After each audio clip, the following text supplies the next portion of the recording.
Hey guys, and tonight we're stepping back in time, way back to the sun-drenched lands of ancient Egypt. Forget your humble daily bread and thick, murky beer.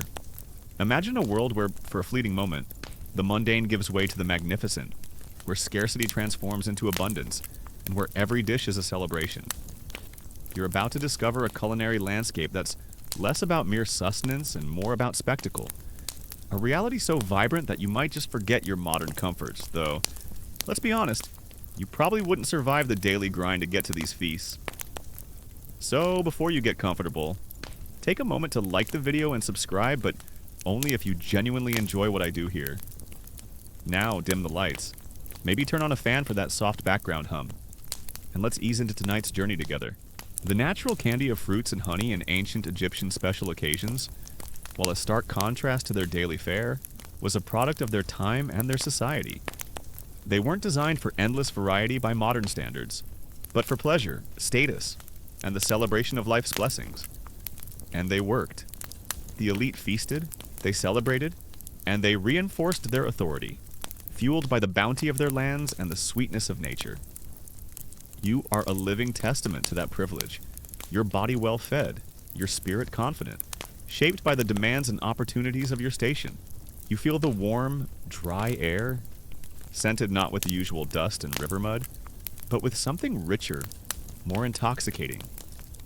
The distant murmur of a crowd, punctuated by the faint strains of harps and flutes, draws you forward. Gone is the familiar rhythmic thud of the grinding stone, the simple earthy taste of barley bread, and the thick, filling consistency of daily beer. Now your senses are overwhelmed by a symphony of aromas roasting meat, sweet fruits, and something subtly spicy. You are not in the humble dwelling of a farmer or a laborer. You are on the threshold of an Egyptian feast, a special occasion where the ordinary rules of food are gloriously, tantalizingly broken. As the golden light of the setting sun streams through the grand hall, painting the wall paintings in warm hues. You finish your evening meal. Another piece of sweet fruit, perhaps a final taste of honey before settling down for a comfortable night's rest. The sounds of the feast fade into a gentle hum, punctuated by the distant calls of the night watch. You close your eyes for a moment, already anticipating the familiar taste of privilege that awaits you with the dawn. Your stomach, usually content with its steady diet of grains and onions, now stirs with a different kind of anticipation. You're not just eating to live, you're about to experience food as a form of art, a display of wealth, and a connection to the divine. For the ancient Egyptians, special occasions, whether religious festivals, royal celebrations, or important banquets, were moments when the bounty of the Nile and the skill of their cooks converged to create something truly extraordinary. This was a world where sustenance gave way to spectacle, where the daily grind was momentarily forgotten in a whirlwind of flavors and textures.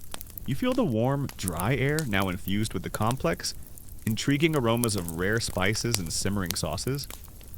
The distant murmur of the feast continues, a pleasant hum that accompanies the gentle clinking of pottery and the soft rustle of fine linen. Gone is the focus on the natural sweetness of fruits and honey. Now your senses are drawn to a different kind of culinary magic on the tables, the transformative power of exotic flavors and intricate sauces, turning simple dishes into masterpieces.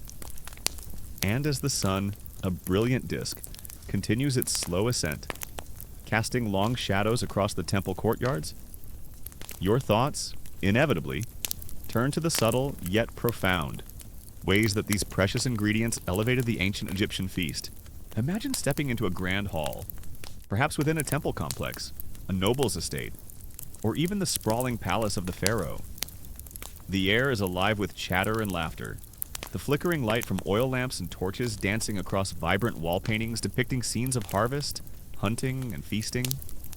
You see guests, adorned in fine linen garments, their necks laden with elaborate collars of beads and precious stones, their hair gleaming with perfumed cones that slowly melt, releasing fragrant oils. The sheer visual spectacle is a feast for the eyes before any food even touches your lips. Your stomach, pleasantly full from the previous night's indulgence, now anticipates the continuation of this culinary journey. You're not just eating for sustenance, you're about to explore spices and sauces, not as mere additions, but as a form of luxury, a symbol of global connection, and a vital part of the elite culinary experience. For the ancient Egyptians, especially the elite, special occasions were when the familiar was made extraordinary. Thanks to the careful application of rare and imported seasonings, the tables, low and often intricately carved, are laden with platters piled high. This is not the meager, rationed fare of everyday life. This is abundance, a deliberate display of prosperity and power. The sheer quantity of food is astonishing, far more than any single person could consume. A clear message to all present here. There is no want. You might even hear a guest, perhaps a little overwhelmed. Whisper, "I think there's enough food here to feed a small army. A very well-fed army." Imagine the sight before you: small, exquisitely carved bowls holding finely ground powders of vibrant colors, reddish browns, earthy greens, and pale yellows. These are the spices, precious as gold, brought from distant lands across vast deserts and treacherous seas. You see dishes that, at first glance, might seem familiar roasted meats, stews, even bread, but their aromas are subtly different, more complex, hinting at hidden depths of flavor. You might even hear a guest, perhaps sniffing a particularly aromatic dish, whisper, "This smells like the very breath of the gods."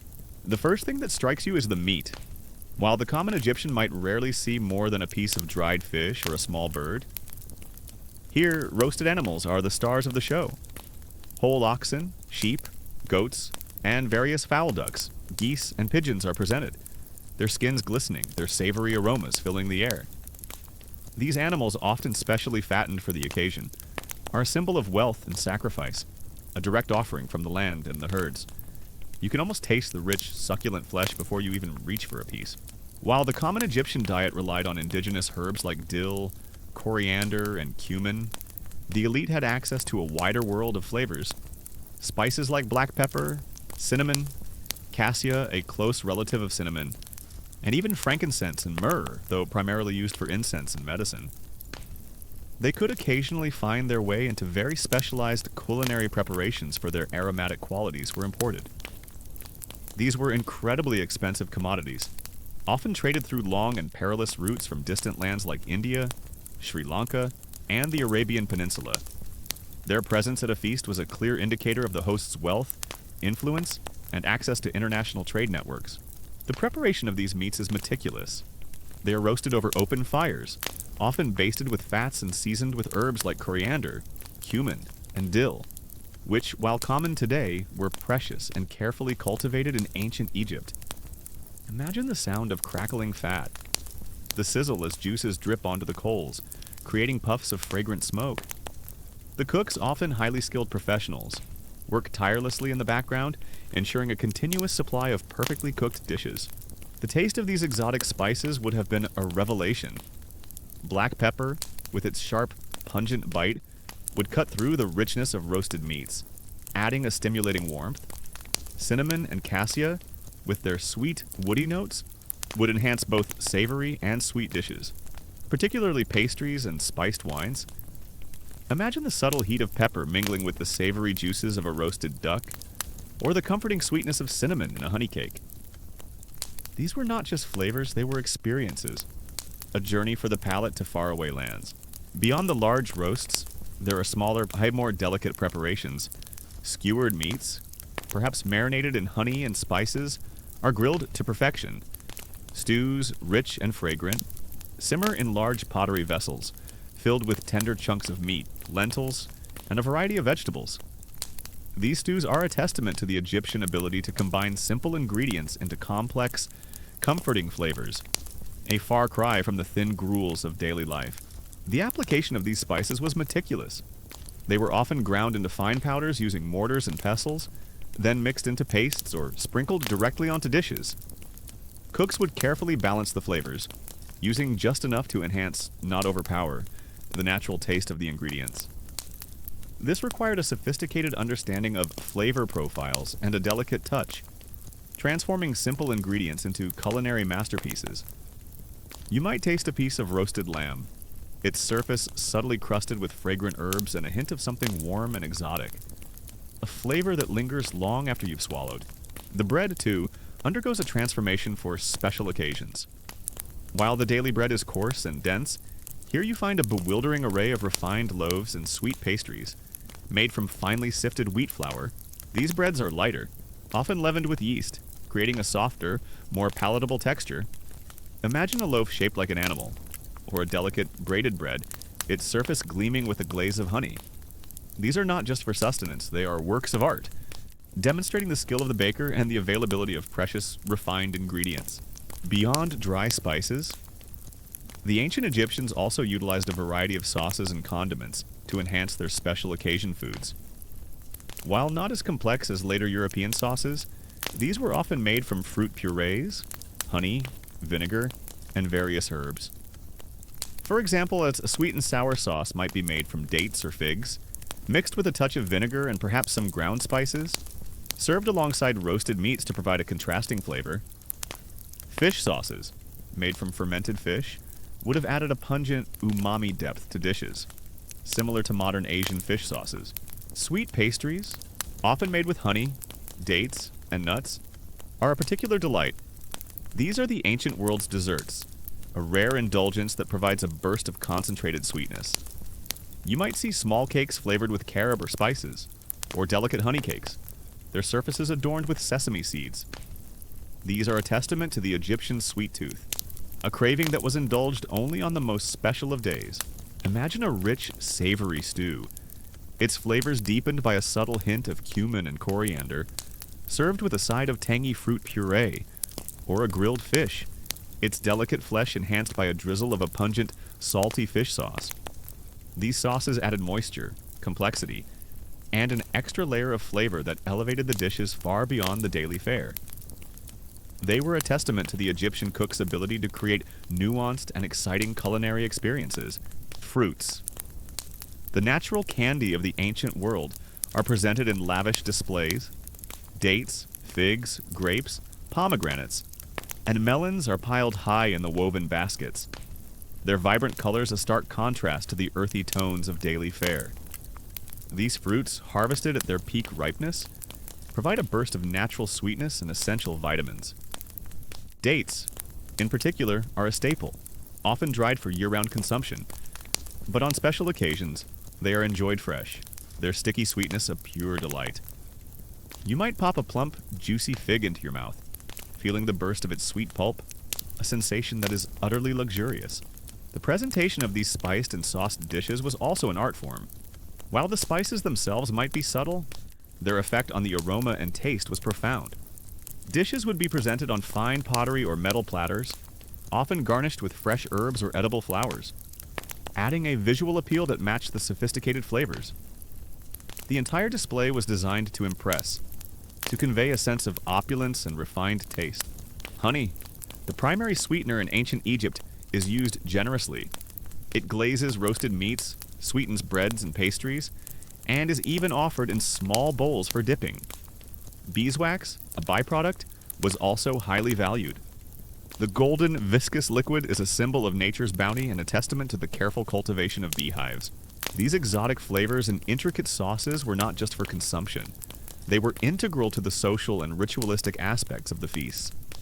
They were offered to guests as a sign of hospitality and respect, their presence elevating the status of the gathering.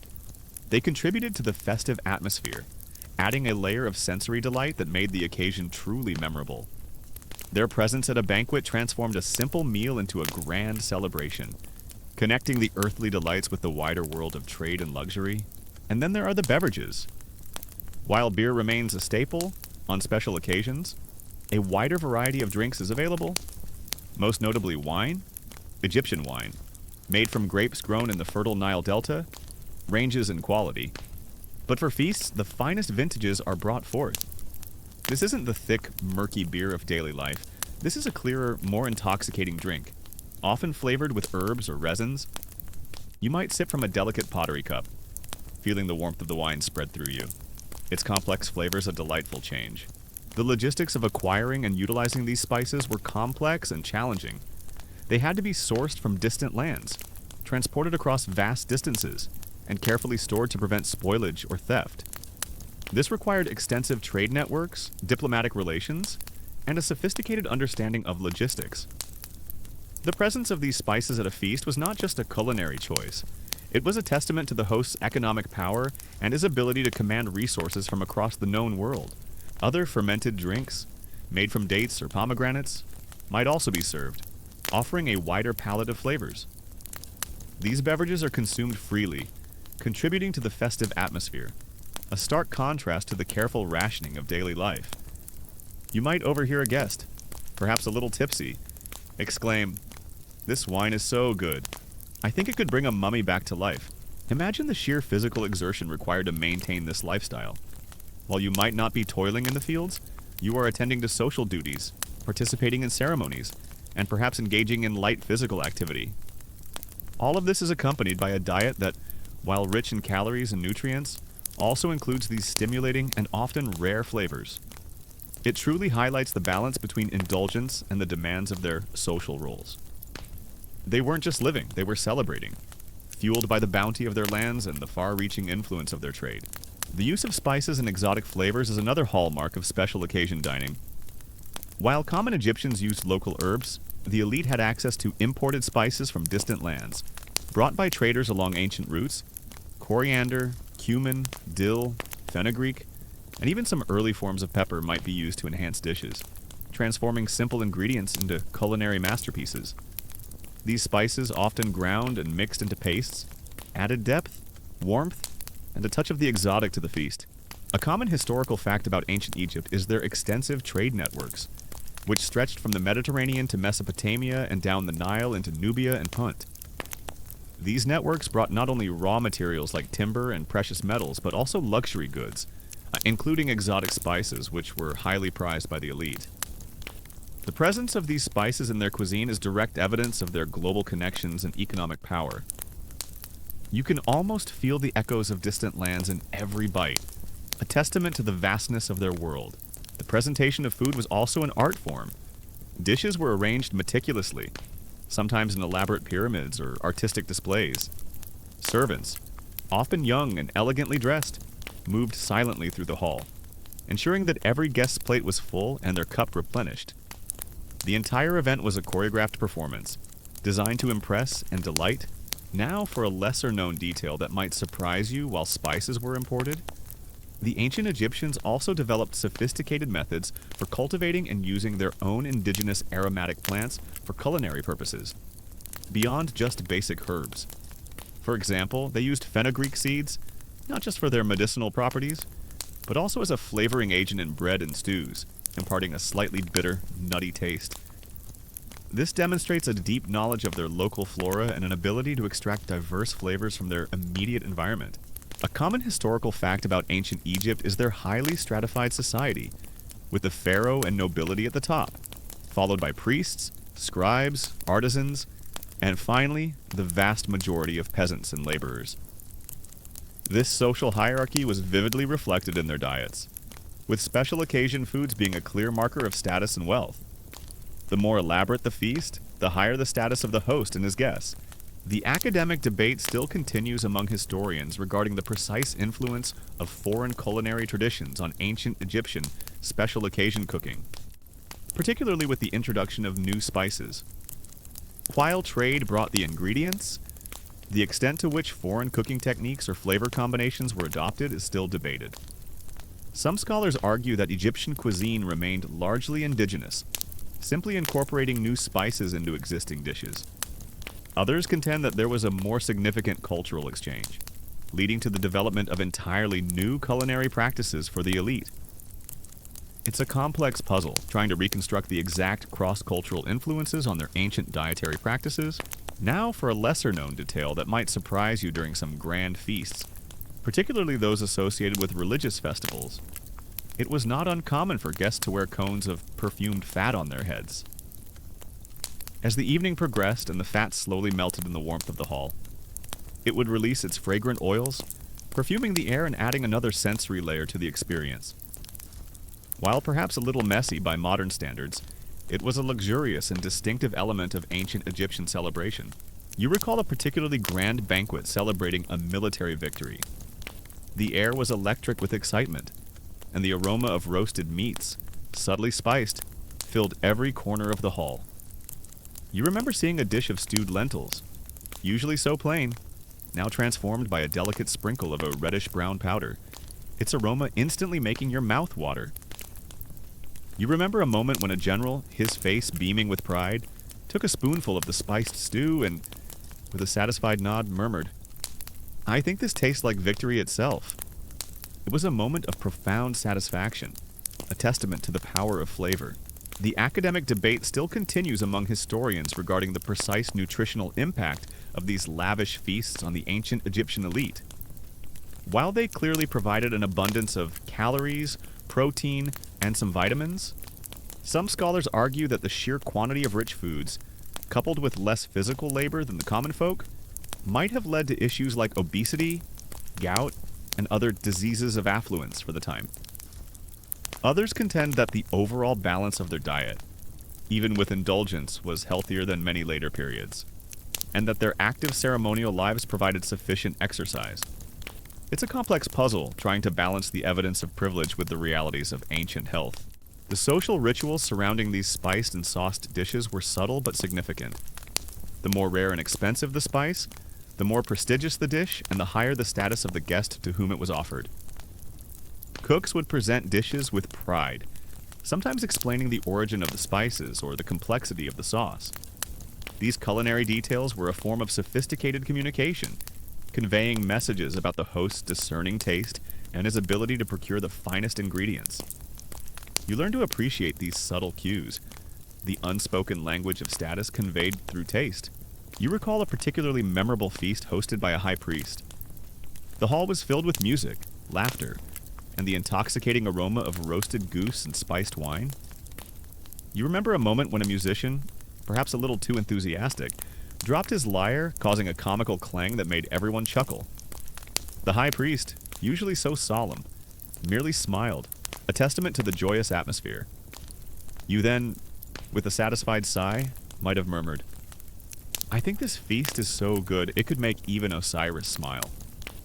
It was a moment of profound contentment, a testament to the power of a truly special meal.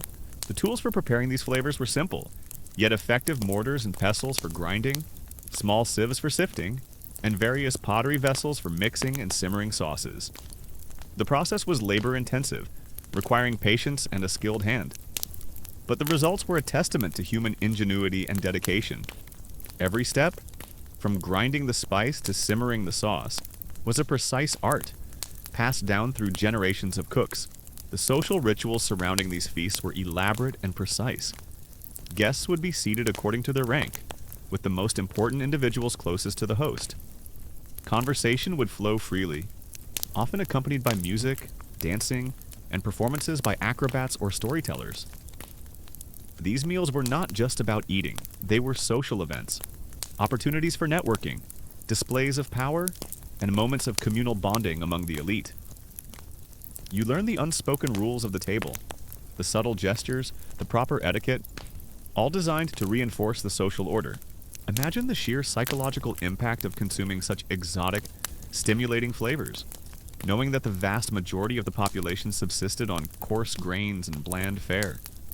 It instilled a deep sense of gratitude for your privileged position, a profound appreciation for the vastness of the world, and a constant awareness of the beauty that could be created from the simplest of ingredients, when enhanced by the touch of rare spices. This constant contrast shaped your worldview, your expectations, and your relationship with food and drink itself.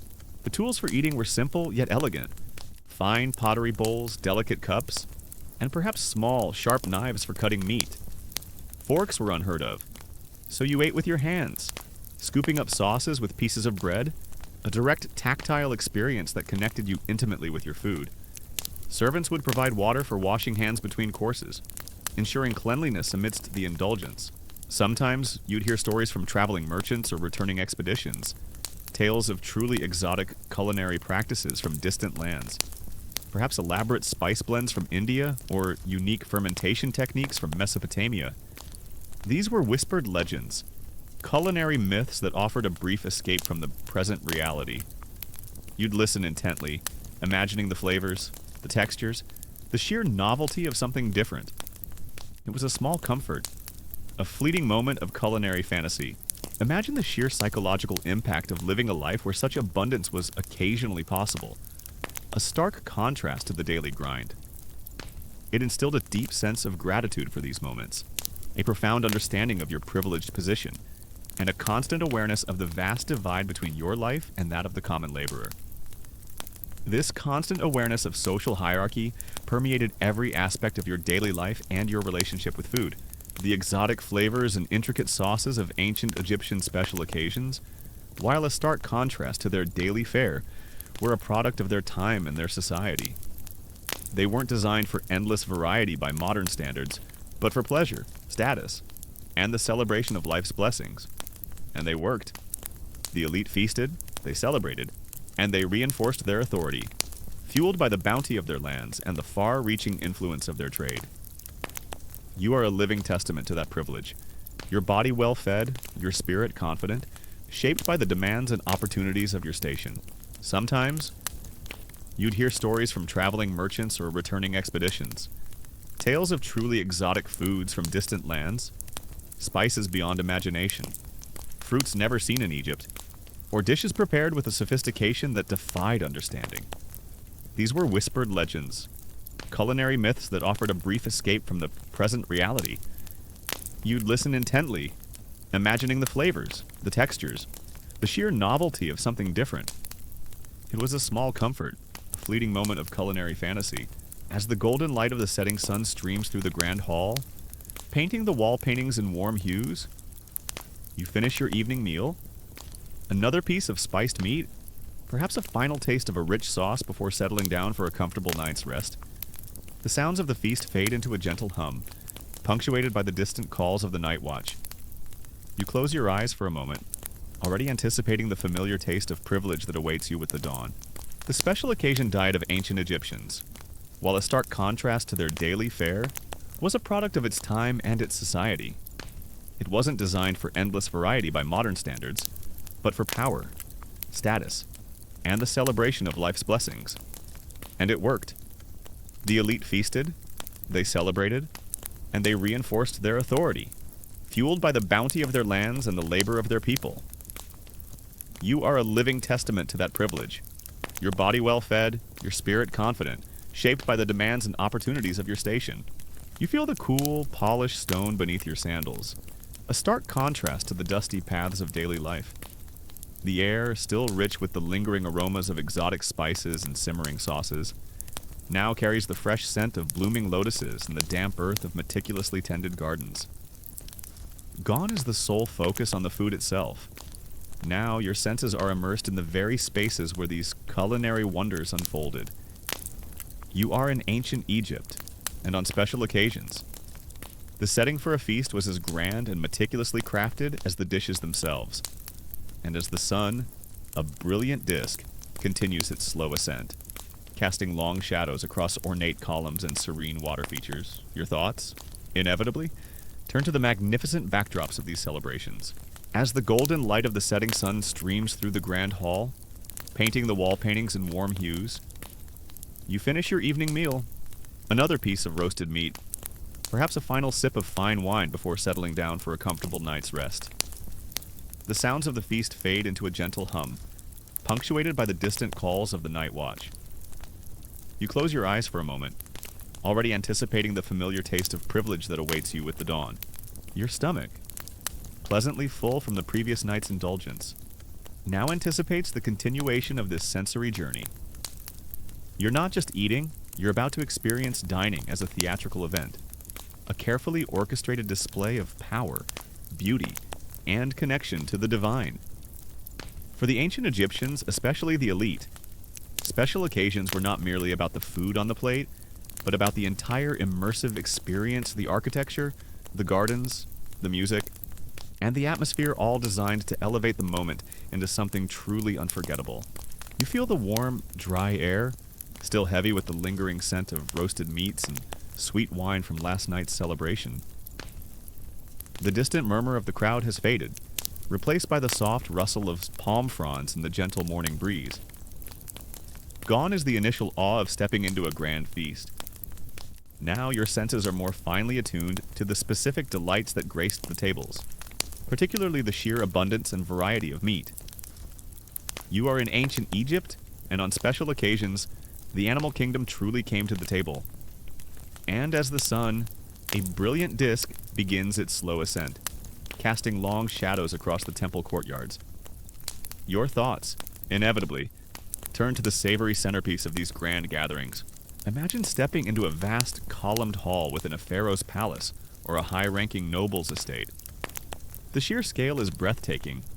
Towering columns, often painted with vibrant scenes of gods and kings. Reach towards a high ceiling, perhaps adorned with intricate patterns or even open to the sky, allowing the warm Egyptian sun or the cool night air to flow through.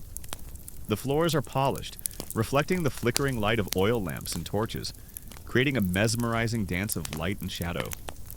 The walls are not just structural, they are canvases for elaborate murals, depicting scenes of harvest, hunting, and, of course, grand banquets, mirroring the very event you are attending. You see musicians playing harps, flutes, and lutes, their melodies weaving through the chatter and laughter, adding a rich auditory layer to the experience. Dancers, adorned in light, flowing garments, move gracefully to the rhythm, their movements telling stories of their own. You might even hear a guest, perhaps gazing up at the painted ceiling, whisper, "This hall is so grand, I feel like I'm dining with the gods themselves." Your stomach, pleasantly full from the previous night, now anticipates the continuation of this culinary journey. You're not just eating for sustenance. You're about to explore meat as a symbol of status, a form of offering, and a testament to the agricultural wealth of the Nile. For the ancient Egyptians, especially the elite, meat was a luxury, a delicacy that transcended the daily diet of fish and fowl, becoming the star of any significant celebration. These grand halls were designed not just for eating, but for spectacle. They could accommodate hundreds, sometimes thousands, of guests, all arranged according to their social status. The pharaoh or the host would sit on an elevated dais, overlooking the entire gathering, a clear visual representation of their authority. The air would be filled with the chatter of conversation, the clinking of pottery, and the constant movement of servants, ensuring every need was met. It was a symphony of sights and sounds, a carefully orchestrated performance of power and hospitality. Imagine the scene, not just one roasted animal, but many. Whole oxen, their massive forms carefully prepared, slow roasted until the meat is tender and falling off the bone. Sheep, smaller and more delicate, are cooked to perfection, their savory aroma mingling with the richer scent of beef. Goats, lean and flavorful, add another dimension to the carnivorous display. These animals weren't just slaughtered, they were often specially fattened for these occasions, a deliberate investment in a superior culinary experience. You can almost hear the crackle of the fire, the sizzle of fat, and the contented murmurs of guests as they receive their portions. Beyond the enclosed halls, many special occasion feasts took place in the open air, particularly in the meticulously designed gardens of noble estates and temples. Imagine a lush, verdant oasis in the midst of the arid Egyptian landscape. These gardens were not wild or untamed. They were highly cultivated, geometric masterpieces designed for both beauty and utility.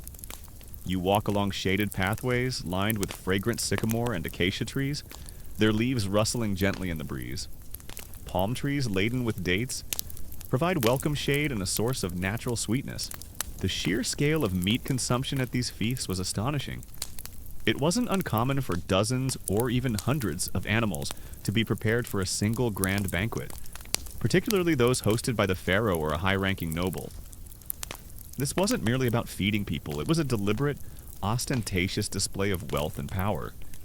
The ability to command such vast resources, to slaughter so many valuable animals, sent a clear message the host was powerful, prosperous, and favored by the gods. You might even hear a guest, perhaps a little awestruck, whisper, "I think the entire herd of the village has come to visit." On our plates, in the center of these gardens, you often find large rectangular pools or canals, filled with clear, cool water. These pools are not just for aesthetics, they are often stocked with fish, providing a living larder for the feast, and are adorned with blooming lotus and papyrus plants, symbols of rebirth and the Nile's bounty. Small boats might even glide across the water, carrying musicians or performers, adding another layer of entertainment to the outdoor setting. Imagine sitting by the edge of such a pool, the cool water reflecting the starlight, the scent of night-blooming jasmine filling the air. It's a truly idyllic setting, a deliberate escape from the harshness of the desert. Beyond the large, impressive roasts, the Egyptian cooks demonstrated their skill with a variety of smaller, more refined meat dishes. Ducks and geese, fattened in farmyards, were a particular favorite. Their rich, fatty meat, whether roasted whole or prepared in sections, offered a delightful contrast to the leaner cuts of beef and goat. Pigeons, often kept in dovecotes, provided a more delicate, gamey flavor, frequently skewered and grilled over hot coals. These smaller birds, while still a luxury, were more accessible than large livestock and offered a diverse range of textures and tastes. Pavilions. Light structures, often made of wood and draped with fine linen, would be erected within these gardens, providing shaded areas for dining and relaxation. Low tables, often intricately carved, would be set with platters of food, bowls of fruit, and jars of wine. Cushions and mats would be laid out for guests to recline, fostering a relaxed and convivial atmosphere. The natural beauty of the surroundings, the vibrant flowers, the rustling leaves, the gentle murmur of water created a sensory experience that enhanced every bite and every sip. One might joke, "This garden is so beautiful, I almost forgot I'm supposed to be eating." The preparation methods for these meats were surprisingly sophisticated for the time. Roasting over open fires was common, allowing for a smoky flavor and a crispy exterior. But the Egyptians also utilized ovens, often made of mud brick, for baking and slow cooking. Meats might be basted with animal fats or olive oil, keeping them moist and flavorful. Seasoning was key while modern spices were largely unknown. Indigenous herbs and aromatics were used generously. Coriander, cumin, dill, marjoram, and mint were carefully cultivated and ground, their fragrant notes enhancing the natural flavors of the meat. Imagine the subtle blend of herbs, elevating a simple roasted duck into something truly special. The choice of setting was often symbolic. Feasts held within temples or their courtyards would carry a strong religious significance, emphasizing the connection between the pharaoh, the gods, and the prosperity of Egypt. Banquets in palaces or noble estates showcased worldly power and wealth. Riverside pavilions offered a connection to the life-giving Nile, a reminder of the source of all abundance. Each location added its own layer of meaning to the celebration, making the act of dining a multi-layered experience. Sometimes, meats were marinated in honey and spices before cooking, adding a layer of sweetness and complexity. This was particularly common for poultry, creating a delightful sweet and savory profile. You might taste a piece of roasted goose, its skin caramelized with honey, a burst of unexpected flavor that lingers on your palate. This attention to detail, this layering of flavors, speaks volumes about the ancient Egyptians' culinary artistry. The logistics of preparing and serving food in these grand settings were immense. Kitchens, often separate from the main dining areas to keep heat and smoke away, would be bustling with activity. Hundreds of cooks, bakers, and servants would work tirelessly, preparing vast quantities of food, ensuring it was fresh and presented impeccably. Food would be carried on trays by lines of servants, moving efficiently from the kitchens to the dining areas, sometimes over considerable distances. Imagine the coordination required to serve hundreds of guests simultaneously, ensuring hot dishes remained hot and cold dishes remained cool, all without modern conveniences. Stewing was another popular method, especially for tougher cuts of meat or when feeding a large number of people. Large pottery vessels would simmer over slow fires, filled with tender chunks of meat, often combined with lentils, chickpeas, onions, and various root vegetables. These stews were rich, fragrant, and incredibly comforting, providing a hearty and nourishing dish that could be easily shared. They were a testament to the Egyptian ability to transform simple ingredients into complex and satisfying meals, a far cry from the thin gruels of daily life. The atmosphere was further enhanced by the use of perfumed oils and incense. Guests would often be anointed with fragrant oils upon arrival, and perfumed cones, made of solid fat infused with aromatics, would be placed on their heads, slowly melting and releasing their scent throughout the evening. Incense burners, filled with frankincense and myrrh, would fill the air with rich, spiritual aromas, creating an immersive sensory experience that engaged all five senses. You can almost feel the cool oil on your skin. the sweet perfume mingling with the scent of roasted meat and blooming flowers. Fish, while a daily staple for the common population, also found its place at special occasion feasts, particularly if the event was held near the Nile or a large body of water. Large, prized fish like Nile perch or catfish would be grilled whole, their delicate white flesh a welcome contrast to the richer meats. They might be seasoned with salt and herbs, or even stuffed with aromatic vegetables before cooking. This demonstrated the host's ability to procure the best of both land and water. Entertainment was an integral part of the grand setting. Musicians played a variety of instruments: harps, lutes, flutes, and percussion. Singers would perform ancient hymns or joyous songs. Dancers, often professional entertainers, would captivate guests with their graceful movements. Acrobats, jugglers, and storytellers would also perform, ensuring that there was never a dull moment. The feast was not just a meal, it was a full-scale production, designed to delight and entertain the elite. One common historical fact about ancient Egypt is their mastery of agriculture, particularly their reliance on the annual flooding of the Nile River. This inundation deposited fertile silt, making the land incredibly productive for growing grains and supporting livestock. This agricultural bounty was the foundation of their ability to produce the vast quantities of food, including the animals needed for these elaborate feasts. Showcasing the direct link between the land's fertility and the elite's culinary extravagance, a common historical fact about ancient Egypt is their mastery of architecture and monumental building. Their temples, palaces, and tombs were not just functional structures, but expressions of their religious beliefs, social hierarchy, and artistic prowess. The grand halls and meticulously designed gardens where feasts took place were extensions of this architectural genius, creating spaces that were both aesthetically pleasing and perfectly suited for large-scale celebrations, reflecting the power and sophistication of the civilization. Now for a lesser-known detail that might surprise you beyond the common domesticated animals. Ancient Egyptians, particularly the pharaohs and high-ranking nobles, sometimes consumed wild game that was hunted specifically for feasts. This could include gazelles, antelopes, and even hippopotamuses, which, while dangerous to hunt, provided a massive amount of meat and were considered a prestigious catch. Imagine the spectacle of a freshly hunted hippopotamus being brought to the palace, a testament to the pharaoh's power over nature itself. It adds a truly wild and exotic element to their special occasion menus.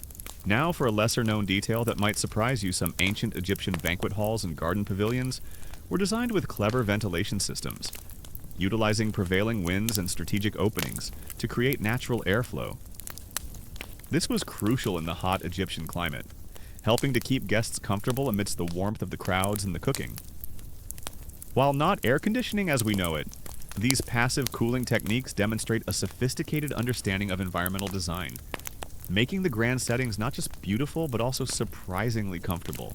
The academic debate still continues among historians regarding the precise methods of animal husbandry and fattening practices used by the ancient Egyptians, specifically for feast animals. While tomb paintings depict scenes of cattle being force-fed, the exact techniques and their widespread application are still debated. Some scholars argue that these practices were common for ensuring a consistent supply of plump, tender meat for the elite. Others contend that such intensive fattening was reserved for only the most significant occasions, with most feast animals simply being well fed from the abundant pastures. It's a complex puzzle trying to reconstruct the exact agricultural practices that supported such lavish displays of meat. The academic debate still continues among historians regarding the precise layout and function of specific dining spaces within ancient Egyptian palaces and noble estates. While tomb paintings and archaeological remains provide clues, the exact flow of servants, the seating arrangements for different ranks, and the use of temporary versus permanent structures for feasts are still debated. Some scholars argue for highly formalized, rigid layouts reflecting strict social hierarchies. Others contend that there was more flexibility and adaptation depending on the nature and scale of the celebration. It's a complex puzzle trying to reconstruct the exact choreography of these ancient banquets. You recall a particularly grand festival dedicated to the god Amun. The air was thick with incense and the joyous sounds of celebration. You remember seeing entire rows of roasted oxen, their golden brown skins glistening in the sunlight? The sheer scale was breathtaking. You remember a moment when a young priest, his eyes wide with wonder, looked at the endless platters of meat and whispered, "I think even the gods would be pleased with this offering." It was a moment of profound awe, a testament to the abundance and devotion on display. You recall a particularly warm evening, the air filled with the scent of blooming lotuses and the sweet aroma of honey cakes. You remember seeing a group of acrobats performing incredible feats of agility in the center of a garden courtyard, their bodies twisting and turning against the backdrop of the setting sun. You remember a moment when a young noble, his face alight with amusement, looked at the acrobats and, with a chuckle, muttered, "I think they're more flexible than my conscience after this feast." It was a moment of lighthearted joy, a testament to the power of entertainment. The social rituals surrounding the consumption of meat at these feasts were elaborate. The choicest cuts would be reserved for the pharaoh and the highest-ranking nobles. Servants, often highly trained, would carve the meat with precision, ensuring that each guest received a generous portion. The act of eating meat was not just about satisfying hunger. It was a communal experience that reinforced social bonds and hierarchies. You learned to appreciate the subtle cues, the unspoken rules of the table, all designed to maintain order and decorum amidst the indulgence. The social rituals surrounding these grand settings were elaborate and precise. Guests would be greeted at the entrance, perhaps anointed with oils, and then guided to their designated places. The seating arrangements were a subtle but powerful display of status, with the most important individuals closest to the host. The entire environment was a stage, and every guest played a part in the grand performance of the feast. You learned to appreciate these subtle cues, the unspoken language of status conveyed through the very space you inhabit. The tools for eating meat were simple, yet effective. Small, sharp knives were used for cutting, and your hands were the primary implements for tearing and conveying food to your mouth. Forks, as we know them, were centuries away. Servants would provide water and scented oils for washing hands between courses, ensuring cleanliness amidst the abundance. It was a direct, tactile experience, connecting you intimately with the food. The tools for dining were simple, yet elegant fine pottery bowls, delicate cups, and perhaps small, sharp knives for cutting meat. Forks were unheard of, so you ate with your hands, scooping up sauces with pieces of bread, a direct tactile experience that connected you intimately with your food. Servants would provide water and scented oils for washing hands between courses, ensuring cleanliness amidst the indulgence. The beauty of the setting enhanced the simplicity of the eating tools, creating a harmonious blend of luxury and practicality. Imagine the sheer psychological impact of living a life where such abundance of meat was occasionally possible. A stark contrast to the daily grind of a peasant. It instilled a deep sense of gratitude for these moments, a profound understanding of your privileged position, and a constant awareness of the vast divide between your life and that of the common laborer. This constant awareness of social hierarchy permeated every aspect of your daily life and your relationship with food. Imagine the sheer psychological impact of being immersed in such a magnificent environment, knowing that the vast majority of the population lived in humble dwellings and rarely experienced such beauty. It instilled a deep sense of gratitude for your privileged position, a profound appreciation for the artistic and architectural achievements of your civilization, and a constant awareness of the beauty that could be created when resources and skill converged. This constant contrast shaped your worldview, your expectations, and your relationship with the world around you. Sometimes, you'd hear stories from traveling merchants or returning expeditions, tales of truly exotic meats from distant lands, perhaps wild animals from Nubia, or unique birds from the Levant. These were whispered legends, culinary myths that offered a brief escape from the present reality. You'd listen intently, imagining the flavors, the textures, the sheer novelty of something different. It was a small comfort, a fleeting moment of culinary fantasy. Sometimes you'd hear stories from traveling merchants or returning expeditions, tales of truly magnificent settings for feasts in distant lands, perhaps the hanging gardens of Babylon, or the grand palaces of Mesopotamia. These were whispered legends, architectural myths that offered a brief escape from the present reality. You'd listen intently, imagining the grandeur, the scale, the sheer novelty of something different. It was a small comfort, a fleeting moment of architectural fantasy. The emphasis on meat for special occasions in ancient Egypt, while a stark contrast to their daily fare, was a product of its time and its society. It wasn't designed for endless variety by modern standards, but for power, status, and the celebration of life's blessings. And it worked. The elite feasted, they celebrated, and they reinforced their authority, fueled by the bounty of their lands and the labor of their people. You are a living testament to that privilege. Your body well fed, your spirit confident, shaped by the demands and opportunities of your station. The grand settings of ancient Egyptian special occasions, while a stark contrast to their daily lives, were a product of their time and their society. They weren't designed for mere dining, they were designed for spectacle, for status, and for the celebration of life's blessings. And they worked. The elite feasted, they celebrated, and they reinforced their authority, fueled by the bounty of their lands and the artistic genius of their people. You are a living testament to that privilege. Your body well fed, your spirit confident, shaped by the demands and opportunities of your station. As the golden light of the setting sun streams through the grand hall, painting the wall paintings in warm hues, you finish your evening meal. Another piece of roasted meat, perhaps a final sip of fine wine before settling down for a comfortable night's rest. The sounds of the feast fade into a gentle hum, punctuated by the distant calls of the night watch. You close your eyes for a moment, already anticipating the familiar taste of privilege that awaits you at the dawn.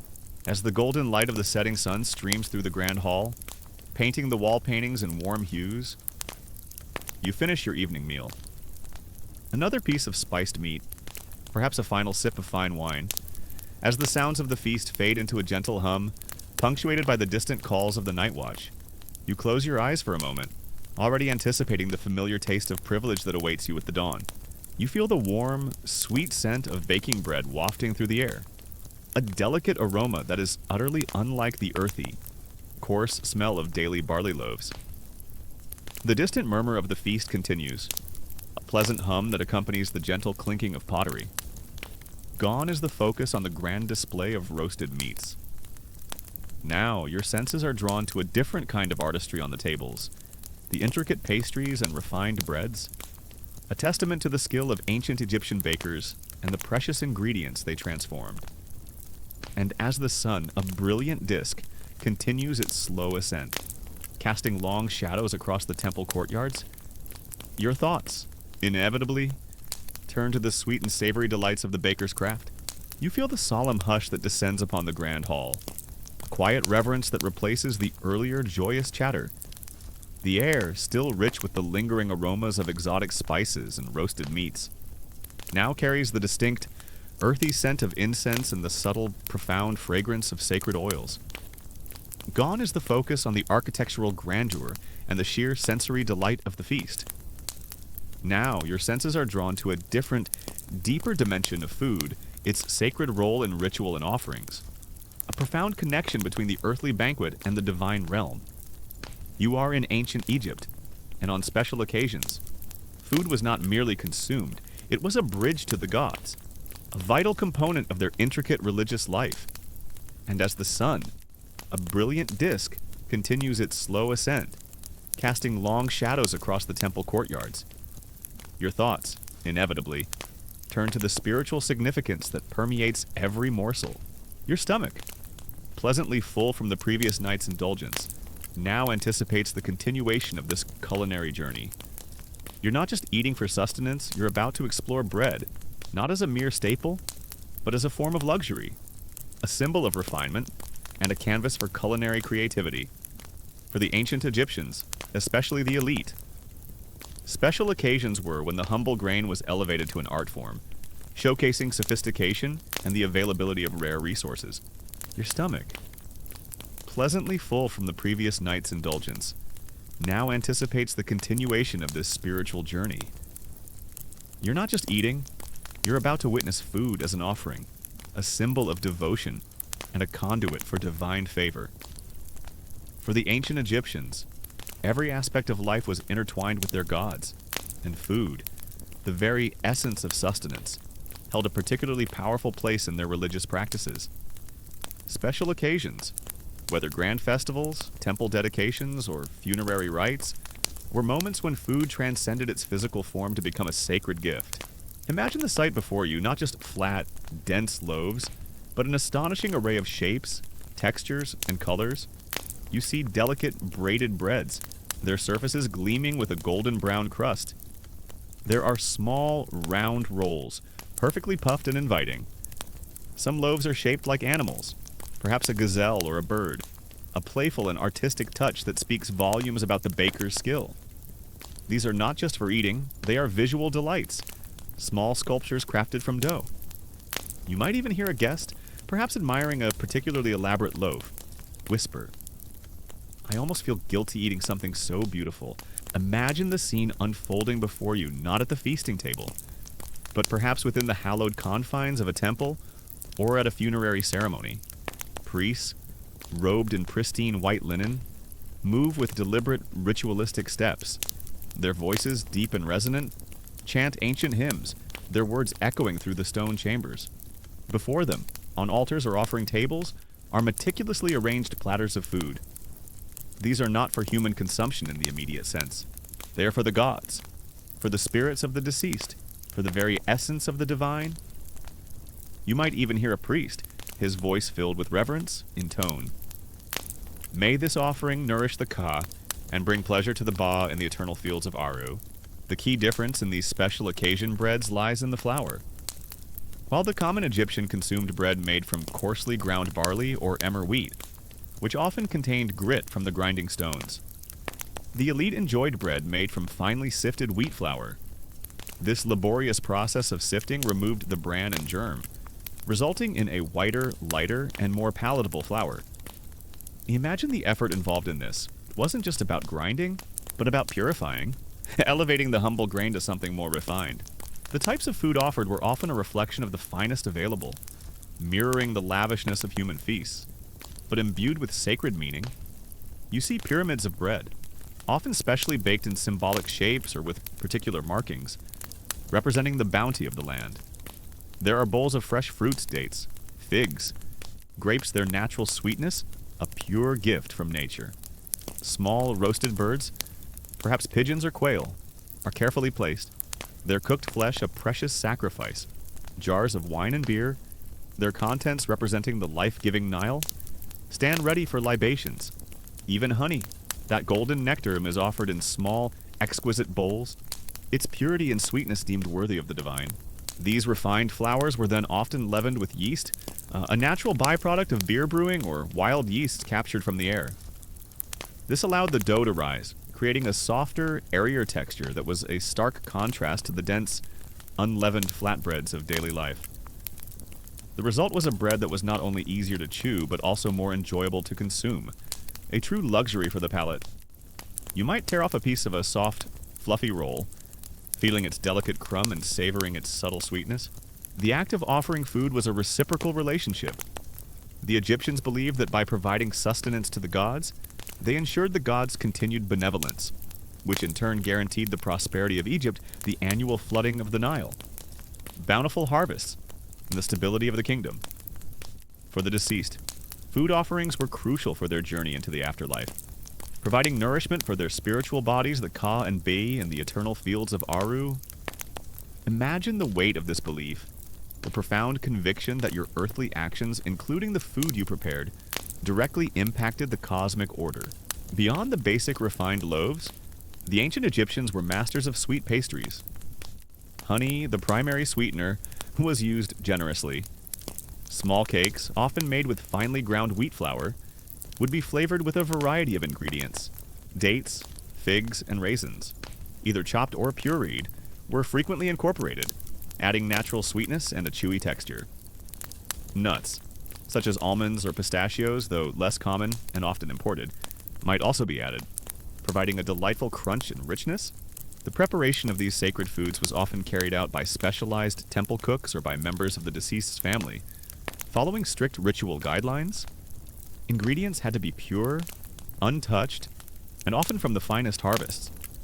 The process itself was a form of devotion, every step imbued with spiritual significance. There was no room for error, no casualness. This was a direct communication with the divine. You might observe a cook, his face solemn, carefully arranging a platter of offerings, his movements precise and reverent. Imagine a small, intricate honey cake, its surface glistening, perhaps adorned with sesame seeds or a sprinkle of finely chopped nuts. The taste is a burst of concentrated sweetness, followed by the earthy notes of the grain and the subtle flavors of the fruit.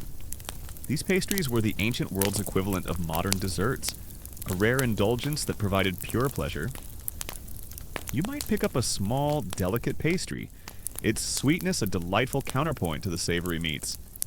One might joke, if I eat too many of these, I'll be sweeter than the Pharaoh's promises.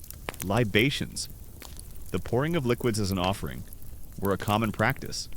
Wine, beer, water, and even milk would be poured onto altars, into sacred vessels, or onto the ground, symbolizing a release of the liquid's essence to the gods. The act was often accompanied by prayers and invocations, a direct appeal for divine favor. You can almost hear the soft splash of the liquid, a gentle sound that carries immense spiritual weight. The use of fats in these special breads and pastries was also more generous. Animal fats, like rendered beef or sheep fat, or precious olive oil, would be incorporated into the dough, making the breads richer and more tender. This added a layer of decadence that was absent from the lean, utilitarian breads of daily consumption. The richness of the fat, combined with the sweetness of honey and fruit, created a truly luxurious culinary experience. Beyond formal temple rituals, food played a significant role in funerary practices. Tomb paintings often depict elaborate scenes of food preparation and offerings, ensuring that the deceased would have an eternal supply of nourishment.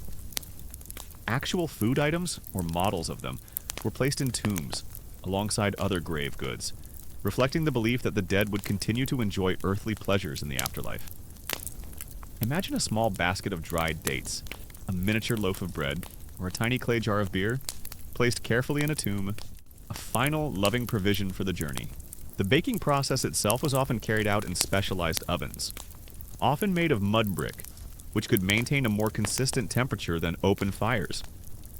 Skilled bakers, often part of the noble household or temple staff, would oversee the entire process, from the meticulous sifting of flour to the careful shaping and baking of each loaf. Their expertise was highly valued, as their creations were a direct reflection of the host's status and generosity. The concept of daily offerings was also crucial. In major temples, a continuous cycle of food offerings would be made to the cult statues of the gods, often 3 times a day. After the gods were believed to have consumed the spiritual essence of the food, the physical offerings would then be distributed to the priests and temple staff, forming a significant part of their sustenance. This system created a direct link between religious devotion, the sustenance of the clergy, and the overall economy of the temple. These refined breads and pastries were not just food items, they were integral to the social and ritualistic aspects of the feasts. They were offered to guests as a sign of hospitality, placed on altars as offerings to the gods, and sometimes even buried with the dead to provide sustenance in the afterlife. Their presence at a banquet elevated the entire occasion, transforming a simple meal into a grand celebration. One common historical fact about ancient Egypt is their polytheistic religion, with a vast pantheon of gods and goddesses who governed every aspect of life. From the sun's movement to the Nile's flooding, food offerings were a fundamental part of their worship, a way to honor these deities and ensure their continued favor, demonstrating the deep integration of religious belief into daily and ceremonial life. You would have grown up understanding that every meal, in some way, was a gift from the gods. One common historical fact about ancient Egypt is their early mastery of bread making. They were among the first civilizations to extensively use yeast for leavening, creating a wide variety of breads, from their daily staples to elaborate ceremonial loaves. This innovation in baking was fundamental to their civilization, providing a consistent and versatile food source that sustained their population for millennia. You can almost feel the continuity of this ancient tradition as you hold a piece of this finely crafted bread. Now for a lesser-known detail that might surprise you. While most food offerings were consumed by priests or temple staff, some very specific offerings, particularly those made to certain chthonic underworld deities or during specific purification rituals, might have been left to decay or buried. rather than consumed. This was believed to complete the ritual cycle, allowing the essence to fully return to the earth or the underworld, highlighting the nuanced and often complex nature of their religious practices. It shows that not all food offerings were destined for a human belly. Now for a lesser-known detail that might surprise you, some ancient Egyptian sweetbreads and cakes were flavored with spices that are still familiar today, such as cinnamon and carob. While cinnamon was an expensive import, often from distant lands like India or Sri Lanka, its presence in elite baking demonstrates the extensive trade networks and the desire for exotic flavors even in ancient times. Carob, a native sweetener, provided a chocolate-like flavor that was used in various pastries. So, your sweet treat might have had a surprisingly modern taste profile. The academic debate still continues among historians regarding the precise economic impact of temple food offerings on the ancient Egyptian economy. While temples accumulated vast amounts of land and resources to support these offerings, the extent to which the redistribution of these offerings after the gods consumed them contributed to the broader economy or sustained a significant portion of the population is still debated. Some scholars argue that temples functioned as major economic centers, providing employment and sustenance beyond their direct clergy. Others contend that their primary role was religious, with economic benefits being a secondary outcome. It's a complex puzzle. Trying to quantify the interplay between faith and economy in ancient Egypt, the academic debate still continues among historians regarding the precise role of professional bakers versus household baking in ancient Egypt, especially for these refined special occasion breads. While tomb paintings depict large-scale bakeries, the extent to which noble households had their own dedicated, highly skilled bakers for elaborate pastries is still debated. Some scholars argue that specialized bakers were primarily associated with temples and royal palaces, while others contend that wealthy estates would have employed their own master bakers to produce such delicacies regularly. It's a complex puzzle, trying to reconstruct the exact organization of ancient Egyptian culinary labor. You recall a particularly solemn ceremony for the deceased pharaoh. The air was thick with the scent of myrrh and the quiet reverence of the mourners. You remember seeing platters of bread and fruit laid out meticulously before the tomb entrance, a final farewell and provision for the journey to the afterlife. You remember a moment when a grieving family member, tears streaming down their face, placed a small personal offering of a date cake, whispering a prayer. You then, with a heavy heart, might have murmured, "I think this food is not just for the body, but for the soul's eternal journey." It was a moment of profound spiritual connection, a testament to the enduring power of food as a symbol of love and remembrance. You recall a particularly warm evening, the air filled with the scent of blooming lotuses and the sweet aroma of honey cakes. You remember seeing a young baker, his hands dusted with flour, meticulously shaping small loaves into intricate designs. His concentration was absolute, a silent devotion to his craft. You remember a moment when a child, captivated by the display, pointed at a bread shaped like a tiny crocodile and, with wide eyes, whispered, "I think that bread is too pretty to eat." You almost chuckled, a rare moment of shared wonder amidst the grandeur. The social rituals surrounding these sacred food offerings were precise and deeply meaningful. Priests would perform specific gestures and recite ancient texts, inviting the gods to partake. The order of offerings, the types of food, and the timing were all dictated by religious tradition. Even for the common person, making a small offering at a local shrine or leaving food for their ancestors at a tomb was a vital act of piety. You learn these rituals from childhood, understanding their importance for the well-being of your family and your community. The social rituals surrounding these refined breads were subtle but significant. The whiter the bread, the higher the status of the consumer. The more intricate the shape, the greater the skill of the baker and the wealth of the host. These breads were often served on fine pottery or woven platters, presented with care and reverence. They were a visual and culinary marker of distinction, separating the elite from the common folk. You learn to appreciate these subtle cues, the unspoken language of status conveyed through food. The tools for these sacred meals were often specialized ceremonial vessels, offering tables and ritualistic knives. These were not the everyday implements of the kitchen, but sacred objects, used only for the most solemn purposes. The preparation and presentation of these offerings were acts of devotion, performed with the utmost care and respect. The tools for baking were simple, yet effective grinding stones for flour, large mixing bowls, wooden paddles for kneading, and mud brick ovens. The process was labor-intensive, but the results were a testament to human ingenuity and dedication. Every step, from grinding the grain to shaping the dough, was a precise art, passed down through generations of bakers. Imagine the sheer psychological impact of knowing that the food you cultivated, prepared, and offered had such profound spiritual significance. It instilled a deep sense of purpose in every aspect of agricultural and culinary life, connecting the mundane act of eating to the grand cosmic order. It shaped your worldview, your understanding of life and death, and your relationship with the divine. This constant awareness of food's sacred role permeated every aspect of your daily life and your relationship with the world around you. Imagine the sheer psychological impact of consuming such refined, sweet, and savory delights, knowing that the vast majority of the population subsisted on coarse, bland fare.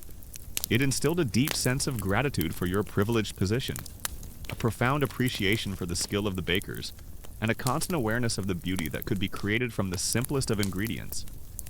This constant contrast shaped your worldview, your expectations, and your relationship with food itself. Sometimes, you'd hear stories from traveling priests or returning pilgrims, tales of truly ancient rituals in distant temples, where offerings were made in ways long forgotten, or where specific foods were believed to hold unique magical properties. These were whispered legends, spiritual myths that offered a brief escape from the present reality. You'd listen intently, imagining the power, the mystery, the sheer novelty of something different. It was a small comfort, a fleeting moment of spiritual fantasy.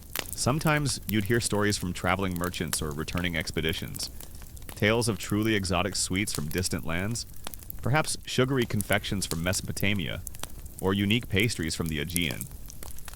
These were whispered legends, culinary myths that offered a brief escape from the present reality. You'd listen intently, imagining the flavors, the textures, the sheer novelty of something different.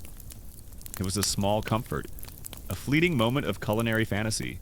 The sacred role of food in ancient Egyptian special occasions, while a stark contrast to their daily fare, was a product of their time and their profound religious beliefs. It wasn't designed for mere dining. It was designed for devotion, for connection to the divine, and for ensuring eternal prosperity. And it worked. The Egyptians offered, they prayed, and they believed, fueled by the bounty of their lands and the spiritual genius of their people. You are a living testament to that faith. Your body well fed, your spirit confident, shaped by the demands and opportunities of your station. The refined breads and sweet pastries of ancient Egyptian special occasions, while a stark contrast to their daily fare, were a product of their time and their society. They weren't designed for endless variety by modern standards, but for pleasure, status, and the celebration of life's blessings. And they worked. The elite feasted, they celebrated, and they reinforced their authority, fueled by the bounty of their lands and the artistry of their bakers. You are a living testament to that privilege, your body well fed, your spirit confident, shaped by the demands and opportunities of your station, as the golden light of the setting sun streams through the temple, painting the sacred murals in warm hues. You finish your evening reflections, another piece of blessed bread, perhaps a final sip of consecrated wine, as the sounds of the temple fade into a gentle hum, punctuated by the distant calls of the night watch. You close your eyes for a moment, already anticipating the familiar taste of privilege and spiritual peace that awaits you with the dawn. You feel the very air around you thicken with an almost palpable sense of awe and reverence. The distant murmur of the feast, which once seemed grand, now feels like a mere whisper compared to the profound silence that descends upon this inner sanctum. The lingering aromas of exotic spices and roasted meats are here. Yes, but they are elevated, purified, almost ethereal. Gone is the focus on food as a bridge to the gods. Now your senses are drawn to the ultimate culmination of culinary power and divine right, the Pharaoh's table, a place of unrivaled opulence, where every morsel and every sip is a testament to absolute authority. And as the sun, a brilliant disk, reaches its zenith, casting an almost blinding light through carefully placed apertures, illuminating the golden splendor of the innermost chambers. Your thoughts, inevitably, turn to the meals fit for a living god, as the golden light of the setting sun streams through the grand hall, painting the wall paintings in warm hues. You finish your evening meal. Another piece of sweet bread, perhaps a final sip of fine wine before settling down for a comfortable night's rest. The sounds of the feast fade into a gentle hum, punctuated by the distant calls of the night watch. You close your eyes for a moment, already anticipating the familiar taste of privilege that awaits you with the dawn. Your stomach, pleasantly full from the previous night's indulgence, now anticipates the continuation of this extraordinary journey, a glimpse into a world few mortals ever witnessed. You're not just eating, you're about to witness dining as an act of divine majesty, a continuous, lavish performance of the pharaoh's unparalleled wealth, power, and connection to the very cosmos. For the ancient Egyptian pharaoh, every meal was a sacred ritual, a reaffirmation of their status as the intermediary between humanity and the gods, and their table was the most abundant, most exquisite display of this divine mandate. You feel the warm, dry air, scented not just with the lingering sweetness of pastries, but now with the subtle, intoxicating aroma of fermenting grapes. The distant murmur of the feast continues, a pleasant hum that accompanies the gentle clinking of pottery and the soft pouring of liquids. Gone is the focus on roasted meats and intricate breads. Now your senses are drawn to a different kind of liquid artistry on the tables, the prized wines and other special beverages that flowed freely during these grand celebrations. And as the sun, a brilliant disk, continues its slow ascent, casting long shadows across the temple courtyards, your thoughts, inevitably, turn to the delightful sips that accompany the feast. Imagine the scene unfolding before you, not a mere grand hall, but a chamber designed for intimacy and awe, perhaps within the innermost precincts of the palace or a royal temple. The walls are adorned with the most intricate and vibrant paintings, depicting the pharaoh communing with deities, receiving offerings, and presiding over a land of eternal plenty. The floor might be inlaid with precious stones, reflecting the light like a shimmering river. Servants, moving with a silent, almost ethereal grace, are dressed in the finest linen, their movements choreographed to perfection. There is no boisterous chatter here, only hushed reverence, punctuated by the soft strains of lyres and flutes played by unseen musicians. You might even hear a courtier, barely daring to breathe, whisper. To dine with the pharaoh is to taste the very essence of creation. Your stomach, pleasantly full from the previous night's indulgence, now anticipates the continuation of this culinary journey. You're not just drinking for hydration, you're about to explore beverages not as mere thirst quenchers, but as a form of luxury, a symbol of refinement, and a vital component of the festive atmosphere. For the ancient Egyptians, especially the elite, special occasions were when their daily beer was complemented, and often overshadowed, by the more sophisticated and intoxicating allure of wine. The types of food presented to the pharaoh transcended even the lavishness of noble feasts. While the core ingredients were similar meats, breads, fruits, wines their quality, quantity, and presentation were elevated to an unimaginable degree. You see not just roasted oxen, but entire herds, symbolically represented, or perhaps the finest, specially bred cattle, known for their tenderness and flavor. Ducks and geese, fattened to perfection, are presented in intricate arrangements, their golden brown skins gleaming. Rare and exotic birds, perhaps captured from distant lands or specially bred in royal aviaries, might also make an appearance, their delicate flesh a true delicacy.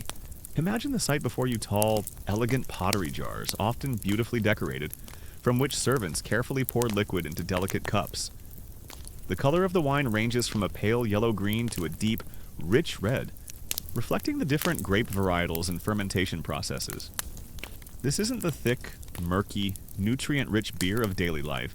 This is a clearer, more intoxicating drink, often with a higher alcohol content, designed for pleasure and celebration. You might even hear a guest, perhaps raising their cup in a toast, exclaim, "To the Nile and to the wine it gives us, a gift from the gods." The preparation of these meats was an art form in itself. Beyond simple roasting, meats might be stuffed with aromatic herbs, fruits, and even other meats, creating complex, layered flavors. They could be slow cooked in elaborate ovens, basted with precious oils and honey until incredibly tender. Imagine a whole roasted gazelle, its lean meat infused with the sweetness of dates and the subtle spice of coriander, presented on a platter adorned with fresh lotus blossoms. The cooks, often a dedicated corps of highly skilled royal chefs, worked in vast palace kitchens, ensuring every dish was nothing short of perfection. Wine production in ancient Egypt was a significant agricultural endeavor, primarily concentrated in the fertile Nile Delta and along the oases. Grapes were cultivated in vineyards, often trellised to protect them from the harsh sun. After harvest, the grapes would be pressed, often by foot, and the juice allowed to ferment in large clay jars called amphorae. These amphorae were then sealed and stored in cool cellars, allowing the wine to age and develop its flavors. The quality of the wine varied greatly, from simple table wines to highly prized vintages reserved for the elite. The breads served at the pharaoh's table were the epitome of Egyptian baking artistry. Made from the finest, most meticulously sifted wheat flour, they were incredibly white, light, and airy, a stark contrast to the coarse bread of the common people. You would see a bewildering array of shapes, pyramids, sacred symbols, even miniature representations of temples or boats, each a tiny masterpiece. These breads were often sweetened with honey, flavored with nuts, or adorned with precious seeds, making them both visually stunning and exquisitely delicious.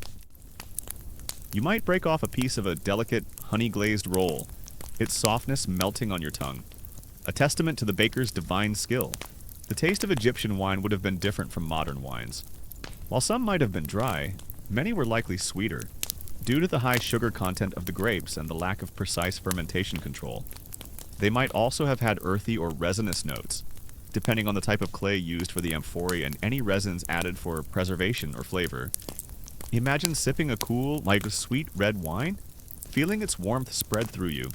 Its complex flavors a delightful change from the daily beer. This was a drink to be savored, to be enjoyed in good company, a symbol of leisure and prosperity. Fruits. The natural jewels of the Nile were presented in displays of unparalleled opulence. Not just pyramids, but entire landscapes of dates, figs, grapes, pomegranates, and melons, arranged with artistic precision. Some might be peeled and segmented, others adorned with edible flowers. Rare fruits, perhaps brought from distant lands as tribute, would be showcased, their vibrant colors and exotic flavors a testament to the pharaoh's reach. Imagine a platter of perfectly ripe pomegranates, their ruby arils glistening like jewels, a burst of tart sweetness that cleanses the palate. Beyond grape wine, the ancient Egyptians also produced other fermented beverages for special occasions. Date wine, made from fermented dates, would have been sweet and potent, reflecting the abundance of this fruit. Pomegranate wine, with its tart and fruity notes, offered another unique flavor profile. These alternative wines provided variety and showcased the ingenuity of Egyptian fermentation techniques, demonstrating their ability to turn various agricultural products into intoxicating delights. Honey, the golden nectar, flowed freely, not just in small bowls, but in large, ornate vessels, ready to be drizzled over every dish, from roasted meats to sweet pastries. It was a symbol of abundance, purity, and the sweet life promised by the gods. You could almost feel the stickiness of the air infused with its rich, floral aroma. The consumption of these special beverages was deeply intertwined with the social and ritualistic aspects of the feasts. Wine was offered to guests as a sign of hospitality and respect, its presence elevating the status of the gathering. It was consumed during toasts, accompanying songs and dances, and contributing to the joyous, often boisterous atmosphere. Imagine the laughter, the music, the animated conversations, all flowing freely with the wine. And then there were the beverages. While the finest wines were served at noble feasts, at the pharaoh's table, only the most prized vintages were poured. Wines from specific, highly regarded vineyards, aged to perfection in sealed amphorae, would be presented. These wines, often deep red or golden, would be infused with rare herbs or resins, creating complex, intoxicating flavors that were unique to the royal palate. You might sip from a cup made of alabaster or even gold. The cool, rich wine, a liquid embodiment of power and luxury, wine also played a significant role in religious ceremonies and offerings to the gods. It was seen as a divine gift, a symbol of life and renewal, often poured onto altars or presented in temples as part of rituals. The act of drinking wine, therefore, carried both a social and a spiritual significance, connecting the earthly celebration with the divine realm. You might witness a priest pouring a libation of wine, its rich aroma rising to the heavens, a silent prayer for continued abundance, beyond grape wine. The pharaoh's table might feature unique fermented beverages made from rare fruits or grains, perhaps even concoctions with mild stimulating or hallucinogenic properties, used for ritualistic purposes or to enhance the pharaoh's divine connection. These were not just drinks, they were elixirs, designed to elevate the pharaoh's state of being. One might joke, I think even the gods might ask for a refill of this vintage. The logistics of wine production and distribution were complex. Vineyards required careful cultivation and skilled labor. The wine itself needed to be stored properly to prevent spoilage, and transported safely to the palaces, temples, and noble estates where it would be consumed. This required a sophisticated system of management, showcasing the organizational capabilities of the ancient Egyptian elite.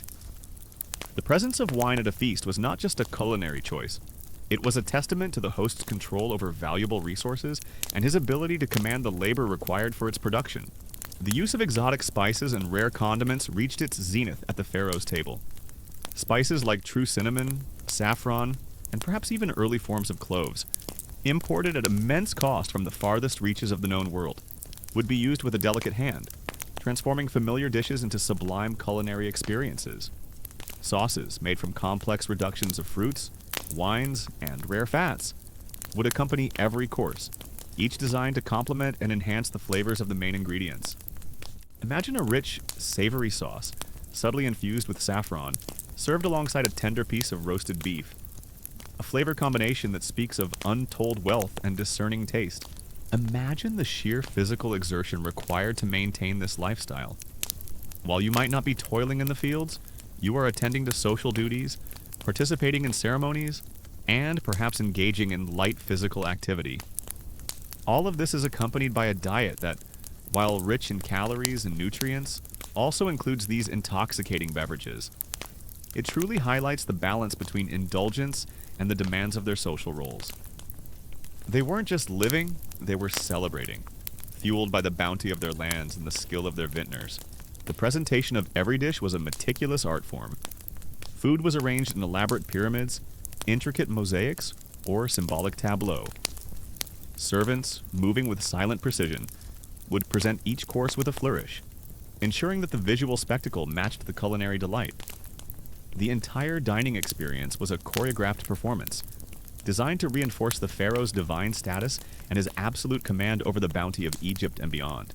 A common historical fact about ancient Egypt is their extensive use of hieroglyphs, a complex system of writing that depicted various aspects of their daily life, including food production and consumption. Tomb paintings and temple reliefs often show detailed scenes of grape harvesting, wine pressing, and banquets, providing invaluable insights into their culinary practices and the importance of wine in their society. You can almost see these scenes come to life as you sip your wine, a direct connection to the ancient world. One common historical fact about ancient Egypt is the pharaoh's role as both the political and religious head of the state, considered a living god or a divine intermediary. This dual role meant that everything associated with the pharaoh, including his daily life and especially his meals, was imbued with sacred significance. His table was not just a place to eat, it was an altar, a place where offerings were made and divine blessings were received, reflecting his unique position in the cosmic order. Now, for a lesser-known detail that might surprise you, ancient Egyptian wine was sometimes flavored with various resins, particularly pine resin, which acted as a preservative and imparted a distinct taste. This practice, similar to modern Retsina in Greece, would have given the wine a strong, aromatic, and sometimes slightly bitter note that might be unusual to modern palates. So, your fine Egyptian wine might have had a surprisingly complex and perhaps challenging flavor profile, far beyond just the taste of grapes. Now for a lesser-known detail that might surprise you beyond the grand feasts. The pharaoh's daily meals, while still far more luxurious than any commoners, were often designed with specific medicinal or ritualistic properties in mind. Royal physicians and priests would advise on combinations of foods believed to enhance health, promote longevity, or even influence dreams and spiritual connections. So, the pharaoh's diet was not just about indulgence. It was a carefully curated regimen designed to maintain his divine well-being. It was less about what tastes good and more about what makes a god feel good. The academic debate still continues among historians regarding the precise alcohol content and aging processes of ancient Egyptian wines.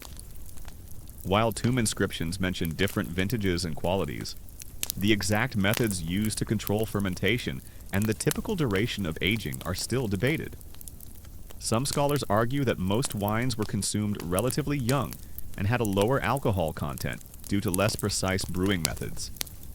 Others contend that the elite had access to more sophisticated techniques that allowed for higher alcohol levels and longer aging, producing wines closer to modern standards. It's a complex puzzle, trying to reconstruct the exact characteristics of these ancient beverages. The academic debate still continues among historians regarding the precise long-term health consequences of the pharaoh's incredibly rich and often sedentary diet. While they had access to the best foods and medical care of their time, the sheer quantity of rich meats, refined sugars from honey and fruits, and potentially higher alcohol consumption might have led to conditions like obesity, heart disease, or gout, as evidenced by some royal mummies. Others contend that their active ceremonial lives and access to a variety of fresh produce would have mitigated many of these risks, and that their overall health was generally superior to that of the general population. It's a complex puzzle trying to balance the evidence of extreme privilege with the realities of ancient health. You recall a particularly lively celebration of the Opet festival, where the air was filled with music and the joyful sounds of revelry. You remember seeing people dancing, their bodies swaying to the rhythm of the drums, their faces flushed with the warmth of the wine. You remember a moment when a young woman, her eyes sparkling, offered you a cup of wine, its surface shimmering in the torchlight. You took a long sip, feeling the delightful sweetness, and then, with a contented sigh, might have murmured, "I think this wine tastes like pure joy." It was a moment of profound happiness, a testament to the power of shared celebration. You recall a particularly intimate meal with the pharaoh, a rare honor. The silence was so profound you could almost hear your own heart beating. You remember seeing a small, perfectly roasted bird, its delicate bones removed, stuffed with a fragrant mixture of herbs and dates. The pharaoh, with a subtle gesture, indicated for a piece to be placed before you.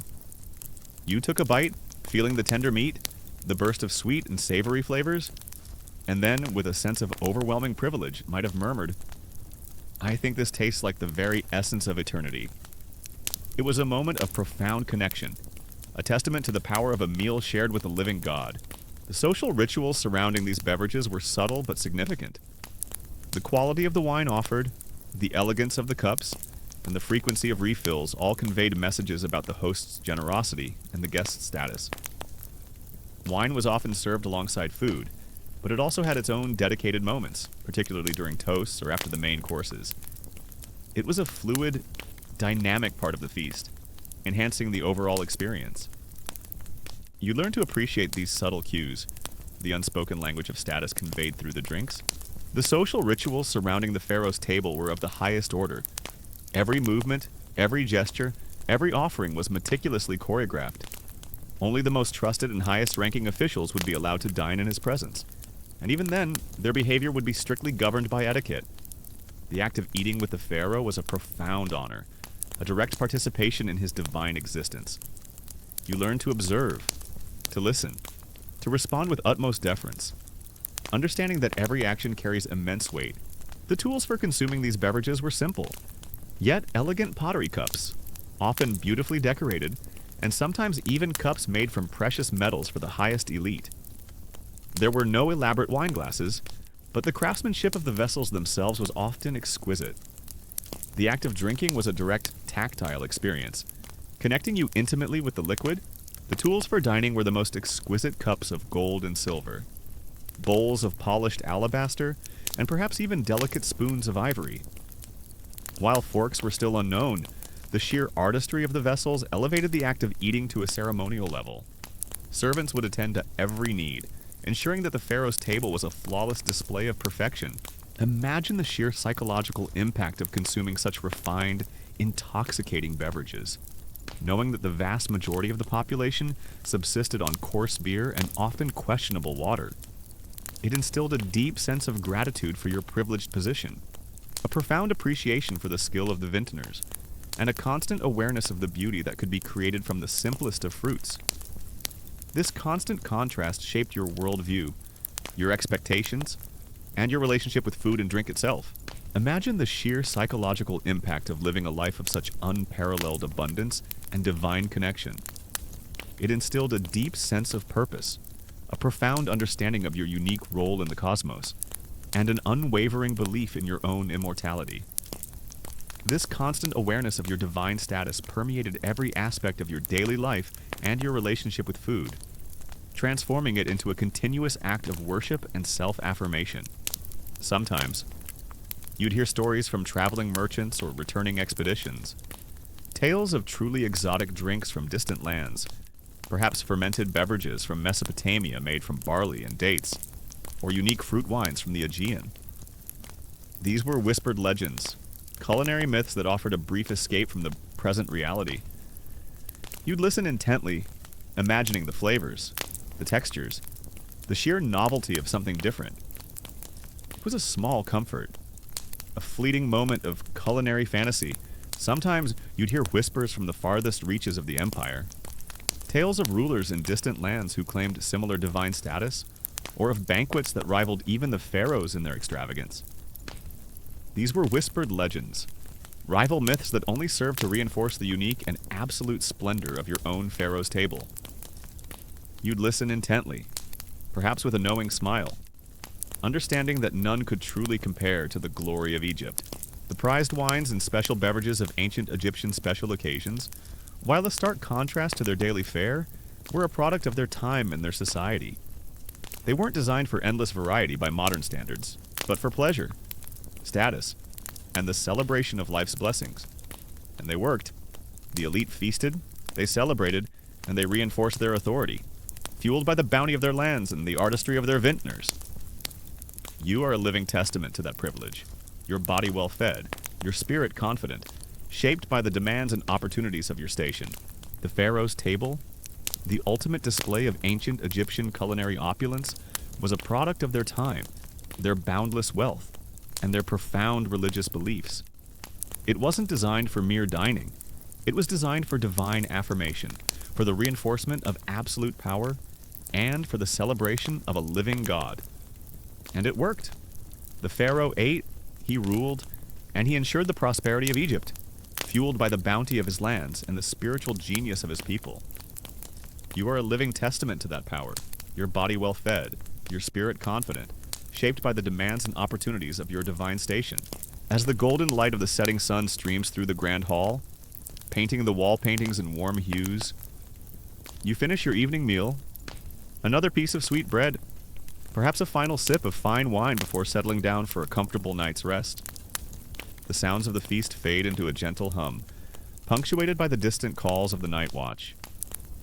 You close your eyes for a moment, already anticipating the familiar taste of privilege that awaits you with the dawn. As the golden light of the setting sun streams through the royal chambers, painting the murals in warm hues, you finish your evening meal, another piece of blessed meat, perhaps a final sip of consecrated wine, as the sounds of the palace fade into a gentle hum, punctuated by the distant calls of the night watch. You close your eyes for a moment, already anticipating the familiar taste of divinity that awaits you with the dawn. You feel a profound sense of quiet settle around you, the echoes of countless feasts, both grand and humble, fading into the soft hum of the night. The scent of roasted meats, sweet pastries, fine wines, and rare spices lingers faintly in your memory. A complex tapestry woven from daily necessity and unparalleled indulgence.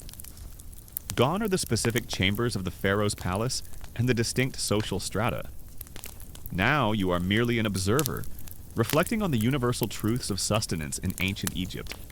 a story of both stark simplicity and remarkable aspiration, culminating in a culinary legacy that stretched into eternity.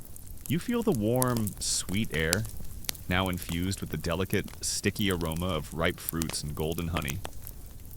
The distant murmur of the feast continues, a pleasant hum that accompanies the gentle rustle of palm leaves and the soft, contented sighs of guests. Gone is the focus on roasted meats, intricate breads, and flowing wines. Now your senses are drawn to a different kind of natural artistry on the tables. The vibrant displays of fruits and the shimmering presence of honey. Nature's own candy, offered in glorious abundance during these grand celebrations. And as the sun, a brilliant disk, continues its slow ascent, casting long shadows across the temple courtyards, your thoughts, inevitably, turn to the pure, unadulterated sweetness that graces the feast. The moon, a silent witness, casts a gentle glow through your window, illuminating the quiet space around you. You lie comfortably, but your mind still wanders through the vast tapestry of history, considering the incredible dietary spectrum that defined ancient Egyptian life. Life for them was a constant negotiation between the fundamental need for sustenance and the profound desire for abundance, a desire that often manifested most vividly in their preparations for the afterlife. And as the night deepens, your thoughts, inevitably, turn to the enduring impact of their food culture. Your stomach, pleasantly full from the previous night's indulgence, now anticipates the continuation of this culinary journey. You're not just eating for sustenance, you're about to explore fruits and honey, not as mere dietary components, but as a form of luxury, a symbol of the Nile's bounty, and a vital part of the festive atmosphere. For the ancient Egyptians, especially the elite, special occasions were when the natural sweetness of their land was showcased in its most exquisite forms. Your stomach, now content and full, offers a stark contrast to the daily diet of the common Egyptian. Yet it also carries the echoes of the pharaoh's unparalleled feasts. You're not just thinking of your next meal, but rather contemplating the sheer human capacity for endurance, ingenuity, and a deep-seated belief in an eternal existence, all reflected in their food. For them, every meal, whether simple or grand, was a step on a journey, and the special occasion foods were a glimpse of the divine abundance they hoped for beyond this life. Imagine the sight before you, not just a few scattered pieces of fruit, but lavish pyramids and artful arrangements of nature's jewels. You see plump, sun-dried dates, their surfaces wrinkled with concentrated sweetness, piled high in woven baskets. There are juicy figs, their soft, succulent flesh bursting with flavor. Some split open to reveal their tiny seeds. Grapes, in clusters of green, red, and purple, hang enticingly, their skins taut and glistening. Pomegranates, their tough exteriors hiding a treasure trove of ruby-red arils, are often artfully cut to reveal their vibrant interiors. Melons, large and round, are sliced open, their refreshing flesh a welcome contrast to the richness of other dishes. You might even hear a guest, perhaps admiring a particularly vibrant display, whisper, "I think these fruits are so beautiful. They could have fallen from the gardens of the gods." Consider the common threads that weave through the diets we've explored.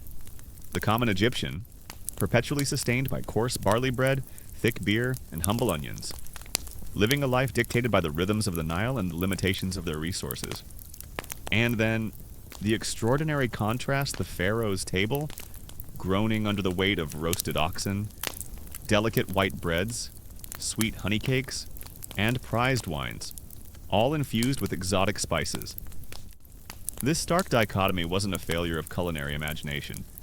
It was a profound reflection of their highly stratified society, their advanced agricultural capabilities, and their deeply spiritual worldview. The abundance of these fruits was a direct testament to the fertility of the Nile Valley and the skill of Egyptian agriculture. Dates, in particular, were a cornerstone of the Egyptian diet, both daily and for special occasions. Date palms lined the Nile, providing a consistent and incredibly nutritious crop. While dried dates were a daily staple, fresh dates, plump and juicy, were a true delicacy reserved for feasts. Their sticky sweetness and soft texture made them an irresistible treat. You might pick up a fresh date, feeling its smooth skin, and savor its intense, almost caramel-like sweetness. The foundation of all Egyptian food, whether daily or celebratory, was the grain, wheat and barley, cultivated in the fertile Nile Valley, provided the carbohydrates that fueled their civilization. For special occasions, this grain was transformed meticulously sifted into fine white flour for delicate pastries, or used to brew the finest, most intoxicating wines. This elevation of the humble grain into a luxury item showcased not just wealth, but also the sophisticated agricultural and culinary techniques they had mastered. Imagine trying to achieve such refinement with ancient tools. It was a testament to their dedication to perfection. One might muse, they say the Nile flows with water, but I think it also flows with endless grain, just waiting to become a feast. Figs were another highly prized fruit. Their soft, sweet flesh and numerous tiny seeds offered a unique texture and flavor. Like dates, they could be dried for preservation, but fresh figs were a mark of luxury. Grapes, cultivated in vineyards primarily for wine production, were also enjoyed fresh, especially the sweeter varieties. Their refreshing juiciness provided a delightful counterpoint to the heavier, cooked dishes. Meat, a rare indulgence for the common person, became the star of the special occasion table. Whole roasted animals, oxen, sheep, goats, and a variety of fowl were presented in lavish displays. This wasn't merely about protein, it was a symbol of status, a direct representation of the pharaoh's dominion over the land and its creatures. The careful fattening of animals, the intricate roasting techniques, and the use of precious fats and herbs elevated these dishes far beyond mere sustenance. You can almost hear the sizzle of fat, the crackle of skin, and the contented murmurs of guests savoring these rich flavors. Pomegranates, with their vibrant color and tart sweet arils, were not only consumed but also held symbolic significance, often associated with fertility and rebirth. Melons, including watermelons and cantaloupes, offered a refreshing and hydrating option, especially welcome in the hot Egyptian climate. These fruits, harvested at their peak ripeness, provided a burst of natural sweetness and essential vitamins, crucial for a balanced diet. The natural sweetness of fruits and honey provided the ancient world's desserts and sweeteners. Dates, figs, grapes, pomegranates, and melons were presented in vibrant, artful arrangements. Their natural sugars a pure delight. Honey, the golden nectar, was used generously to glaze meats, sweeten breads, and create exquisite pastries. This reliance on natural sugars, rather than refined ones, speaks to a different kind of sweetness, one deeply connected to the land and its cycles. Imagine a platter of perfectly ripe figs, their sweetness almost overwhelming, a gift from the sun-drenched orchards. And then there is honey, the golden liquid that served as the primary sweetener in ancient Egypt. Unlike later periods that would rely on imported sugar, the Egyptians cultivated bees extensively, valuing their honey for both culinary and medicinal purposes. Honey was used generously at feasts at glazed roasted meats, sweetened breads and pastries as we discussed in the previous chapter, and was even offered in small bowls for dipping fruits or other delicacies. You might dip a piece of fresh fig into a bowl of shimmering honey, feeling the luxurious stickiness and the intense floral sweetness. Beverages, too, underwent a transformation. While thick, nutritious beer was the daily drink, special occasions called for the finest wines. These wines, often aged and sometimes infused with resins or herbs, were a symbol of luxury and sophistication. Other fermented fruit drinks added to the variety, providing a spectrum of intoxicating and refreshing sips. These were not just about hydration, they were about enhancing the festive mood, loosening inhibitions, and celebrating life's blessings. One might joke, "This wine is so good, it makes me forget all about the annual tax collection." The taste of Egyptian honey would have varied depending on the flowers the bees visited, but it was generally prized for its pure, concentrated sweetness. It was a versatile ingredient, transforming simple dishes into something extraordinary. Imagine the subtle floral notes of honey mingling with the rich flavor of a roasted duck, or the way it elevated a simple barley cake into a sweet treat. This golden nectar was a symbol of nature's bounty, a precious commodity that added a touch of pure indulgence to any special occasion. The use of exotic spices and elaborate sauces was the final touch of culinary opulence. Imported from distant lands, spices like cinnamon, saffron, and pepper transformed familiar ingredients into sublime culinary experiences. Sauces, made from complex reductions of fruits, wines, and rare fats, added depth, moisture, and a final layer of refinement. These precious ingredients were not just about flavor, they were a testament to the pharaoh's economic power, his reach across the known world, and his ability to command the finest goods. You can almost smell the subtle blend of spices, a hint of faraway lands in every bite. The presentation of these fruits and honey was an art form in itself. Servants would meticulously arrange them on platters, sometimes creating elaborate pyramids or intricate patterns. Bowls of honey would be placed strategically around the tables, inviting guests to partake freely. The vibrant colors of the fruits, combined with the golden shimmer of the honey, created a visual spectacle that was as important as the taste. The entire display was designed to impress, to convey a sense of opulence and generosity. Beyond the ingredients and preparation, the settings for these feasts were as grand as the food itself. Vast, columned halls within palaces and temples, or meticulously designed gardens with serene pools and fragrant trees, provided magnificent backdrops. These spaces were designed for spectacle, for immersive sensory experiences, complete with music, dancing, and performances. The entire event was a choreographed performance, designed to reinforce the pharaoh's divine status and his absolute command over the bounty of Egypt and beyond. These natural sweets were not just for consumption. They were integral to the social and ritualistic aspects of the feasts. They were offered to guests as a sign of hospitality, placed on altars as offerings to the gods, and sometimes even buried with the dead to provide sustenance and pleasure in the afterlife. Their presence at a banquet elevated the entire occasion, transforming a simple meal into a grand celebration, connecting the earthly delights with the divine. One common historical fact that truly encapsulates the ancient Egyptian approach to food, especially for special occasions, is the practice of placing elaborate food offerings in tombs. This wasn't just a symbolic gesture, it was a deeply held belief that the deceased, particularly the pharaohs and nobles, would continue to enjoy the finest earthly pleasures in the afterlife. The presence of actual food, or detailed models of it, in their burial chambers, along with detailed tomb paintings depicting feasts, underscores the profound connection between food, status, and the pursuit of eternal abundance. You can almost see the spirits of the deceased enjoying these eternal banquets, a testament to their enduring faith. The logistics of fruit cultivation and honey production were well established. Orchards and vineyards were carefully tended, and beehives were managed with expertise.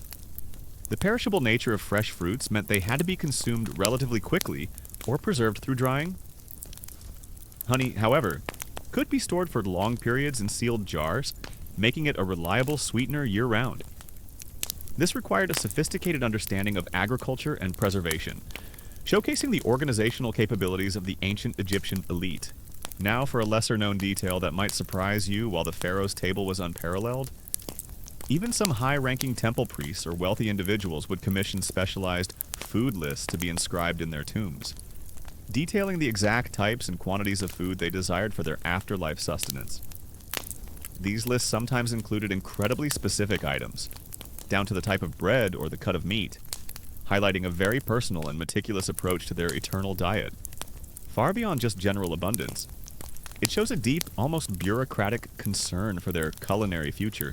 Imagine the sheer physical exertion required to maintain this lifestyle. While you might not be toiling in the fields, you are attending to social duties, participating in ceremonies, and perhaps engaging in light physical activity.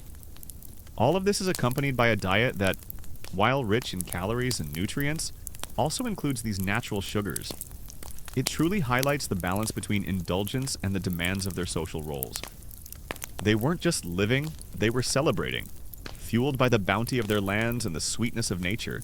The academic debate still continues among historians regarding the precise influence of foreign culinary traditions on ancient Egyptian special occasion cooking, especially given their extensive trade networks. While they imported spices and some ingredients, the extent to which they adopted foreign cooking techniques or developed entirely new dishes based on these influences is still debated. Some scholars argue that Egyptian cuisine remained largely indigenous, simply incorporating new elements into existing frameworks. Others contend that there was a more significant cross-cultural exchange, leading to a truly unique fusion cuisine for the elite. It's a complex puzzle, trying to reconstruct the exact blend of tradition and innovation on their ancient plates.